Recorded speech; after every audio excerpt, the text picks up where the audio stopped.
ஞானசேகரன் தகவல்களை பகிரலாம். சென்னையில் நடைபெற்ற போராட்டத்தின் போது செவிலியர்களை கைது செய்ததை கண்டித்து கோவையில் அரசு மருத்துவமனையில் பணியாற்றும் ஒப்பந்த தொகுப்பூதிய செவிலியர்கள் நேற்று கோவை மாவட்ட ஆட்சியர் அலுவலகம் முன்பு கண்டன ஆர்ப்பாட்டத்தில் ஈடுபட்டனர்.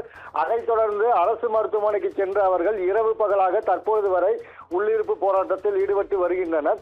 இந்த போராட்டத்தில் திமுக அரசு தேர்தல் வாக்குறுதி கூறியபடி அனைத்து தொகுப்பூதிய செவிலியர்களையும் பணி நிரந்தரம் செய்ய வேண்டும், கண்காணிப்பாளர் நிலை 3 பணியிடங்களை மீண்டும் உருவாக்க வேண்டும், எம்ஆர்பி தொகுப்பூதிய செவிலியர்களுக்கு ஊதியத்துடன் கூடிய மகப்பேறு விடுப்பு வழங்க வேண்டும் உள்ளிட்ட பல்வேறு கோரிக்கைகளை வலியுறுத்தி போராட்டத்தில் ஈடுபட்டு வருகின்றனர்.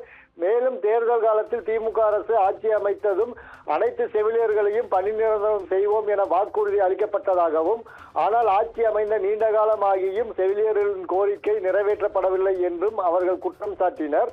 கடந்த 10/10/2023 அன்று நடைபெற்ற டிஎம்எஸ் முற்றுகை போராட்டத்திற்கு பின்பு சட்டமன்றத்தில் துறை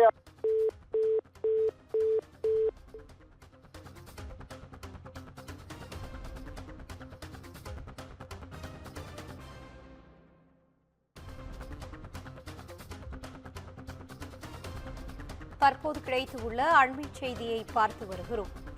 கோவை அரசு மருத்துவமனையில் 2வது நாளாக தொடரும் செவிலியர்கள் உள்ளிருப்பு போராட்டம் நடத்தி வருகின்றனர்.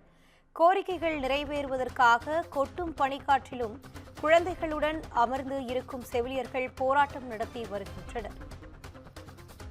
கோரிக்கைகள் நிறைவேற்றுவதற்கான கொட்டும் பனிக்காற்றிலும் குழந்தைகளுடன் அமர்ந்து இருக்கும் செவிலியர்கள் போராட்டம் நடத்தி வருகின்றனர்.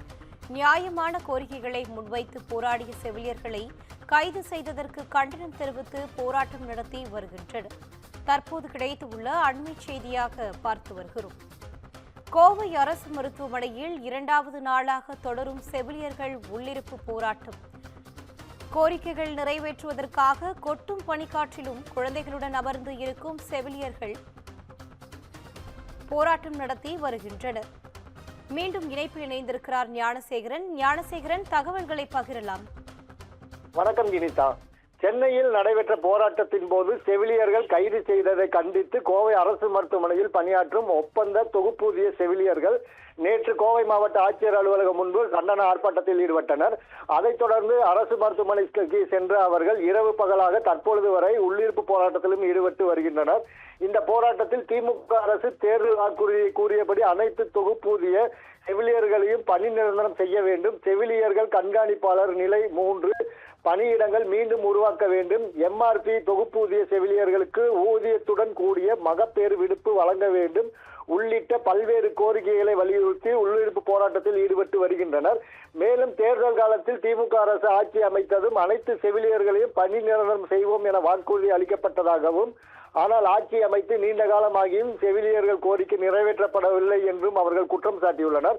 கடந்த 10/10/2023 அன்று நடைபெற்ற டிஎம்எஸ் முற்றுகை போராட்டத்திற்கு பின்பு சட்டமன்றத்தில் துறை அமைச்சர் புதிய பணியிடங்களை உருவாக்கி தொகுப்பூதியம் செவிலியர்களுக்கு பணி நிரந்தரம் செய்வது, மகப்பேறு விடுப்பு உள்ளிட்ட கோரிக்கைகளை ஏற்றுக்கொள்வதாக உறுதி அளித்ததாகவும், ஆனால் அந்த உறுதி இதுவரை நிறைவேற்றவில்லை என்றும் தெரிவித்தனர்.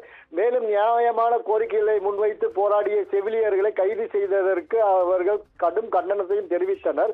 நேற்று முதல் அரசு மருத்துவமனை வளாகத்தில் குழந்தைகளுடன் இரவு பகலாக கொட்டும் பணியில் அமர்ந்து தற்பொழுது வரை போராட்டத்தில் 100க்கும் மேற்பட்ட செவிலியர்கள் ஈடுபட்டு வருவது குறிப்பிடத்தக்கது. இனியா, விவரங்களை வழங்கியமைக்காக நன்றி ஞானசேகரன்.